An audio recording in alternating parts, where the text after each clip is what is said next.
अरहं सम्मा सम्बुद्धो भगवान्। अरहं सम्मा सम्बुद्धो भगवान्। बुद्धं भगवन्तं अभिवादेमि। बुद्धं भगवन्तं अभिवादेमि। स्वाखातो भगवता धम्मो। स्वाखातो भगवता धम्मो। धम्मं नमामि। धम्मं नमामि। सुपतिपन्नो भगवतो सावकसङ्घो। सुपतिपन्नो भगवतो सावकसङ्घो। सङ्घं नमामि। सङ्घं नमामि। नमो तस्सा भगवतो अरहतो सम्मा सम्बुद्धस्सा। नमो तस्सा भगवतो अरहतो सम्मा सम्बुद्धस्सा। नमो तस्सा भगवतो अरहतो सम्मा सम्बुद्धस्सा। इतिपिसो भगवा अरहं सम्मा सम्बुद्धो विजयचरणसम्पन्नो सुगतो लोकविदो अनुत्तरो पुरुषधम्मसारथि सत्ता देवमनोसानं बुद्धो भगवति। नमो तस्सा सम्मा सम्बुद्धस्सा। स्वाखातो भगवता धम्मो सन्देथिको अकालिको ऐपासिको औपनयिको पाश्चातं वेदितं विज्ञोति। नमो तस्सा नियानिका सधम्मासा। सुपतिपन्नो भगवतो सावकसङ्घो।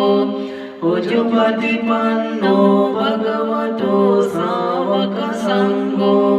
न्यायपतिपन्नो भगवतो सावकसङ्घो। समीचीपतिपन्नो भगवतो सावकसङ्घो। यदिदं चत्वारि पुरुषयुगानि अष्टपुरुषपुङ्गला एष भगवतो सावकसङ्घो। आहुनेयो पाहुनेयो दक्षिणेयो अञ्जलिकरणेयो अनुत्तरं पुण्यं केतं लोकासति। नमो तस्सा आचार्यपुङ्गला महासङ्घसा। एवं बुद्धं शरणन्तानं धम्मं सङ्घं च भिक्खवो भयं वाचं विततं वालोमहंसो नहेसति। घनसारपतितेन दीपेन तमदंसिना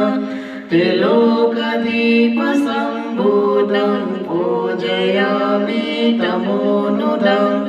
गन्धसंभारयुक्तेन धूपेन सुगन्धिना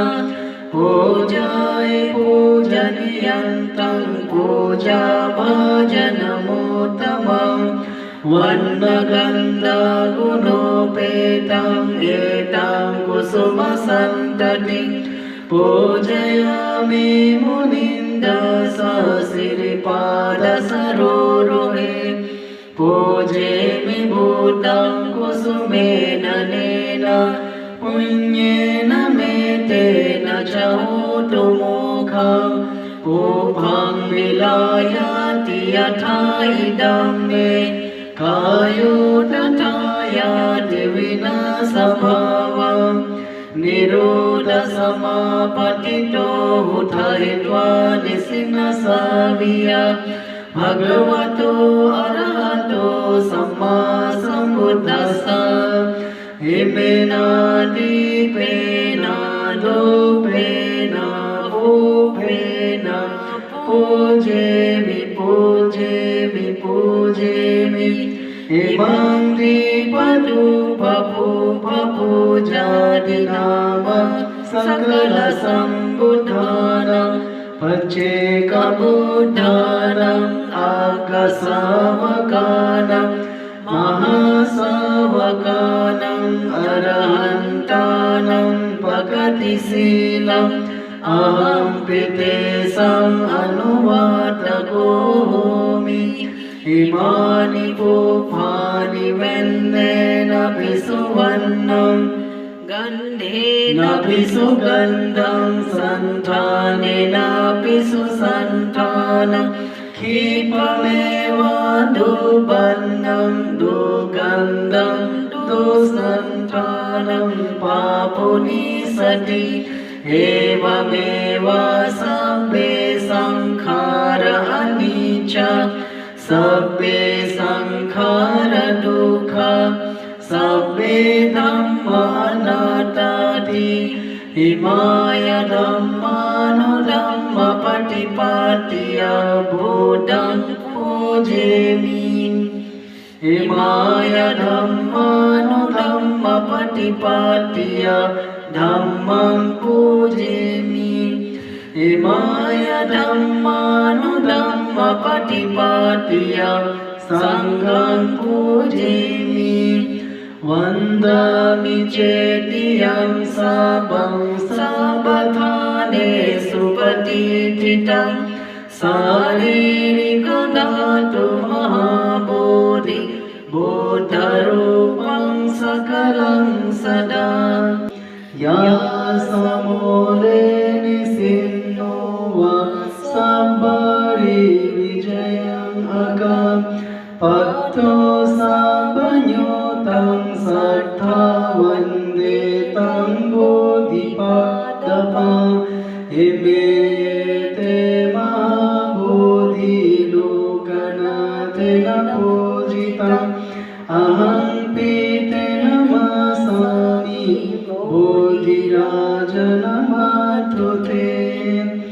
नमो तस् भगवतो अरहतो सम्मा सम्बुद्धिस्स विपत्तिपटिवाहाय सर्वसम्पत्तिसिद्धिये सर्वदुःखविनाशाय सर्वभयविनाशाय सर्वरोगविनाशाय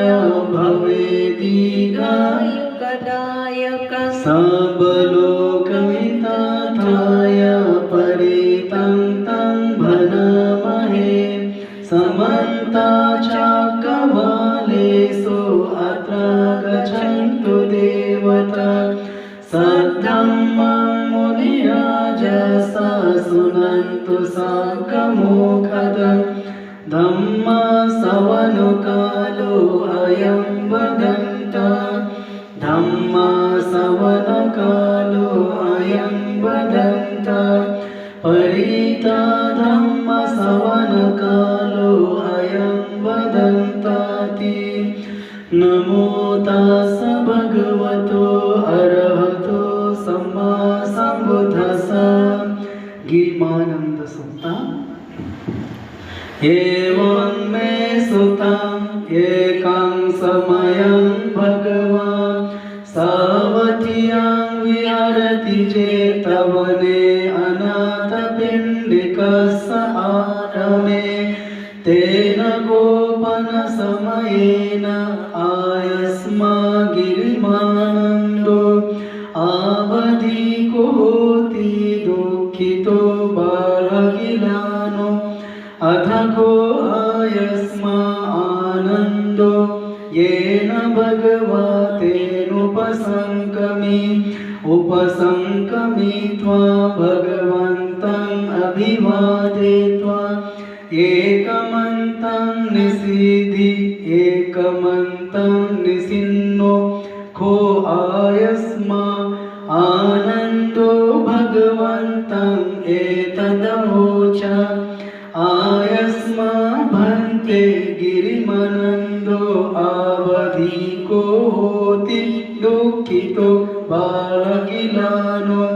साधु भन्ते ते भगवायेन आयस्मा गिरिमनन्दो तेनोपसङ्कमातु अनुकम्पम् उपादयाति सचेको त्वम् आनन्द गिरिमनन्द सभिकुनो दशसैन्यभासय्यासि ठानाङ्कोपनेतं विज्जति यं गिरिमनन्द सभिकुनो दशसैन्यसुत्वासो आबाधो ठानसो पटिपसंभेय्य कथमादसा अनीच सैन्य अनाथ सैन्य अशुभ सैन्य आदिनवा सैन्य पहान सैन्य विराग सैन्य निरोध सैन्य सबलोके अनविरत सैन्य सब संखरेषु अनीच सैन्य आनापानसति कथमाच आनन्द अनीच सैन्य इद आनन्द भिक्खो अरण्यगतो वा रुक्खमूलगतो वा शून्यगारगतो वा इति पटिसञ्चिक्खति रूपं अनीचं वेदना अनीच सैन्य अनीच संखार अनीच विज्ञान अनीचन्ति इति इमेषु पञ्चासु उपादानखण्डेषु अनीचनुपासी विहरति अयं अनीच सैन्य कथमाच आनन्द अनर्थ सैन्य इदानन्द भिक्खो अरण्यगतो वा रुक्खमूलगतो वा शून्यगारगतो वा इति पटिसञ्चिक्खति चक्षु अनाथ रूप अनाथ श्रोत अनाथ शब्द अनाथ घ्राण अनाथ गन्ध अनाथ जीव अनाथ रस अनाथ काय अनाथ भूतभ अनाथ मनो अनाथ धम्म अनाथाति इति इमेषु चासु अजतिका बाहिरेषु आयतनेषु अनाथनुपासी विहरति अयं उच्यतानन्द अनाथ सैन्य कथमाच आनन्द अशुभ सैन्य इदानन्द भिक्खो इममेव कायम् उद्धं पादतला अधोके समर्थका उत च पर्यन्तं पुरं नानपकरस असुचिनो पच्चवेक्षति अधीमस्मिन् काये केशालोमा नखदन्ततचो मांसन्नहारो अट्ठिमिञ्जं वक्कं हृदयं यक्कानं किलुमाकं पिहाकं पभासं अन्तं अन्तगुणं उदयं करेशं पीतं सेमं उब्बुलुहिता सेदो मेदो आसो वास खेलो सिंहनिकालसीकमुत्तन्ति इति इमस्मिन् काये अशुभनुपासी विहरति अयं वोचतानन्द अशुभ सैन्य कथमाचानन्द आदिनवा सैन्य इदानन्द भिक्खु अरण्यगतो वा रुक्खमूलगतो वा शून्यगारगतो वा इति पटिसञ्चिक्खति बहु दुःखो अयं कायो बहु आदिनवो इतीमस्मिन् काये विविध आबाध उपज्जन्ति सेयतीदं चक्षुरोगो श्रोत्ररोगो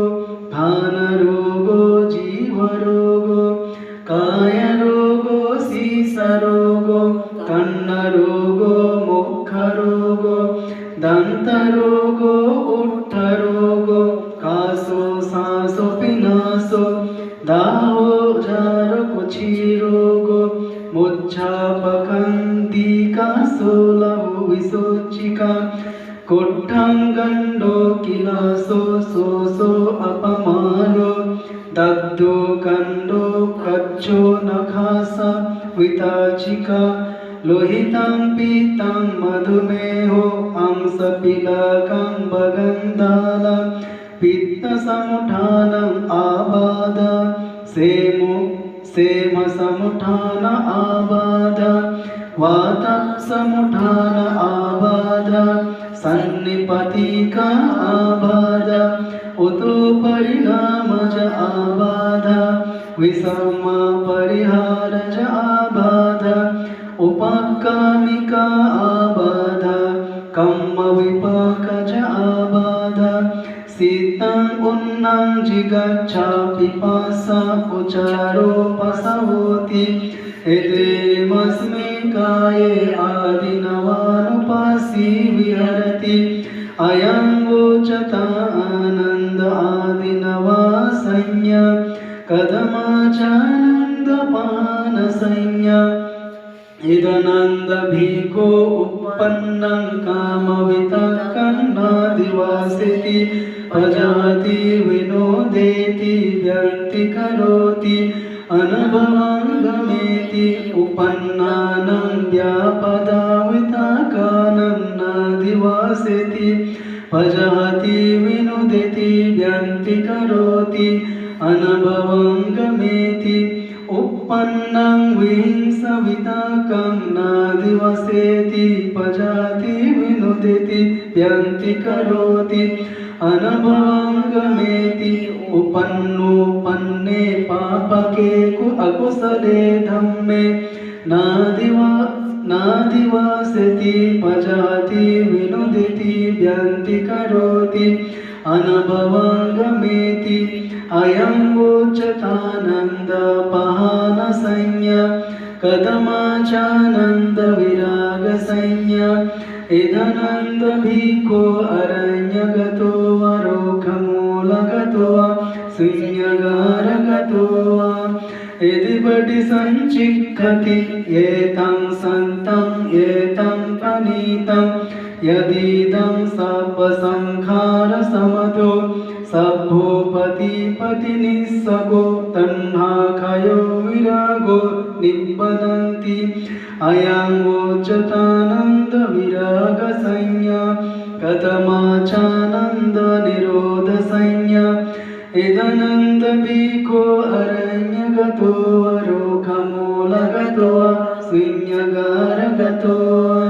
यदिपटि सञ्चिक्खति एतं सन्तं एतं पनीतं यदीदं सप्पसंखारसमतो सभोपतिपतिनिस्सगो तन्हाखयो निरोधो निब्बदन्ति अयं वोचतानन्दनिरोधसंज्ञा कदमाचानन्दसाब्बलोके अनभिरातसंज्ञा इदनन्दभिखो ये लोके उपादानचेतसो अधिष्ठान विनिवेशानुसाय ते पजहन्तो विहरति अनुपादीयन्तो अयं वोचतानन्दसाब्बलोके अनभिरातसंज्ञा कथमाचानन्दसाब्बसंखरेषु अनीचसंज्ञा इदनन्दभिको सप्पसंखारेषु अटीयति हरायति जिगुच्छति अयं वोचतानन्दसाब्बसंखारेषु अनीचसंज्ञा कथमाचानन्द आनापनसति इदनन्दभिको अरण्यगतो वरोखमूलगतो वा शून्यगारगतो वा निषिद्धातिपल्लङ्कम् अभोजित्वम् उजुङ्कायां पनिधाय परिमोक्षं सतिम् उपट्ठपेत्वा सोऽसतो वा अससति सतो वा पस्ससति दीघं वा अस्ससन्तो दीघं अस्ससमीति पजानति दीघं वा पस्ससन्तो दीघं पस्ससमीति पजानति रासं वा अस्य सन्तो रासम् अस्य समीति पजानति रासं वा पस्य सन्तो रासं पस्य समीति पजानति सब्बकायपटि संवेदी अस्य समीति सिक्खति सब्बकायपटि संवेदी पस्य समीति सिक्खति पसंभाय काय संखार अससि समेति सिक्खति पसंभाय काय संखार पससि समेति सिक्खति पीति पटि संवेदि अससि समेति सिक्खति पीति पटि संवेदि पससि समेति सिक्खति सुखा पटि संवेदि अससि समेति सिक्खति सुखापटि संवेदि पश्यसि समेति सिक्खति चित्ता संखारपटि संवेदि अससि समेति सिक्खति चित्ता संखारपटि संवेदि पश्यसि समेति सिक्खति पसंभाय चित्त संखार अससि समेति सिक्खति पसंभाय चित्त संखार पश्यसि समेति सिक्खति चित्तापटि संवेदि अससि समेति सिक्खति चित्तापटि संवेदि पश्यसि समेति सिक्खति अभिपमुदाय चित्तं अससि समेति सिक्खति अभिपमुदाय चित्तं पश्यसि समेति सिक्खति समादाचित्तं अससि समेति सिक्खति समादाचित्तं पश्यसि समेति सिक्खति विमोचाय चित्तं अससि समेति सिक्खति विमोचाय चित्तं पश्यसि समेति सिक्खति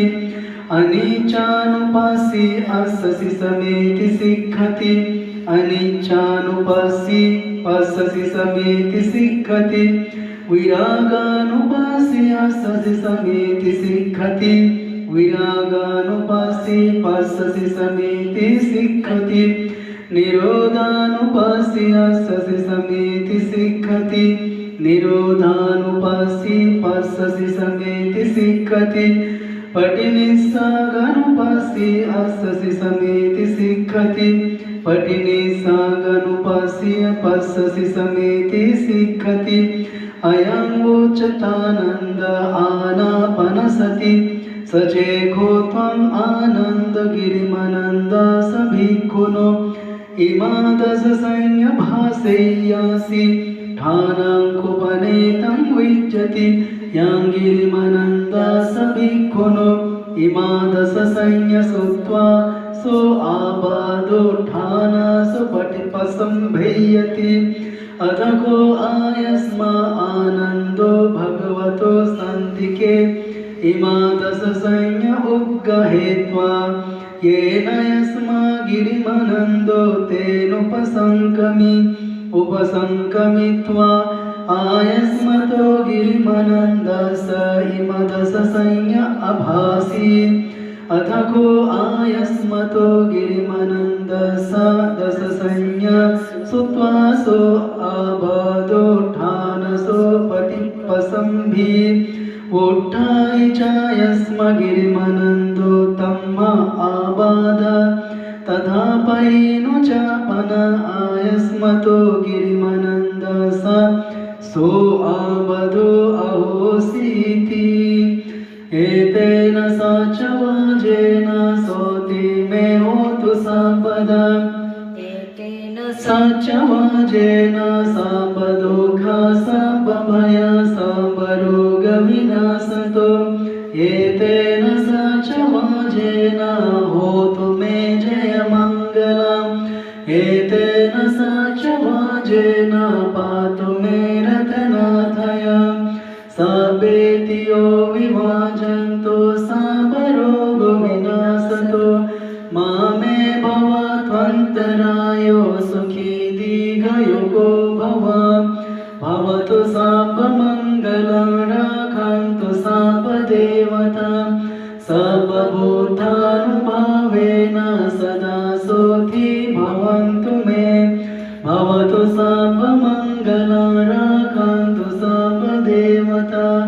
सर्वधर्मानुभावेन सदा सुखी भवन्तु मे भवतु सर्वमङ्गलं रक्षन्तु सर्वदेवता सर्वसङ्घानुभावेन सदा सुखी भवन्तु मे न खातयाखभूतानां पापागनिवारणं परितासानुभावेन हन्तु मे देवो वसतु कालेन साससम्पत्तिहेतु च भीतो भवतु लोको च राजा भवतु धम्मिको यं दुर्निमित्तं अवमङ्गलं च यो च मनपोषकुनः साधु पापागहोतो सुपिनम् अकन्तं बुद्धानुभावेन विनाशमेन्तो धम्मानुभावेन विनाशमेन्तो सङ्घानुभावेन विनाशमेन्तो आकाशठा च भूमट्ठा देवनागमैधिका पुण्यन्तम् अनुमोदित्वा चिरं रक्षन्तु शासनं चिरं रक्षन्तु देशनं चिरं रक्षन्तु मम परम् एतावता च अन्यैः सम्पतं पुण्यसम्पदं सब्बे देवा अनुमोदन्तु सब्बे भूता अनुमोदन्तु सब्बे सत्ता अनुमोदन्तु सर्वसम्पत्तिसिद्धिया निब्बानसम्पत्तिसिद्धिया इदं मे ज्ञातिनां भूतो सुखिता हन्तु ज्ञातयो इदं ते ज्ञातिनां भूतो सुखिता हन्तु ज्ञातयो इदं नो ज्ञातिनां भूतो सुखिता हन्तु ज्ञातयो सब्बे बुद्धबलपत्ता पच्चेकनं च यं बलम् अरहन्तानं च तेजेन रखं बन्धामि साम्बसो सब्बे धम्मबलपत्ता अर्यसच्चानं च यं बलम् धम्मचक्रसतेजेन रखं बन्धामि साम्बसो सब्बे सङ्गबलपत्ता विमोतानं च यं बलम् शासनसतेजेन रखं बन्धामि साम्बसो कायेन वाच चित्तेन प्रमादेन मयं गतम् आचार्यं कमपि भन्ते भूरिपञ्यतथागता कायेन वाच चित्तेन प्रमादेन मयं गतम् आचार्यं कमपि धम्मो सन्दिट्ठिको अकालिको कायेन वाच चित्तेन प्रमादेन मयं गतम् आचार्यं कमपि सङ्घो पुण्यखेतम् अनुतरो इमेन पुण्यकम्मेन मामे बालसमागमो सतं समागमो होतु यावनिब्बानपत्य इदं मे पुण्यकम्मम् आसवाखयं वं होतु सर्वदुःखप्रमोचतो निब्बानसम्पच्चयो होतु साधु साधु साधु सब्बे सत्ता सुखिनो भवन्तु साधु साधु साधु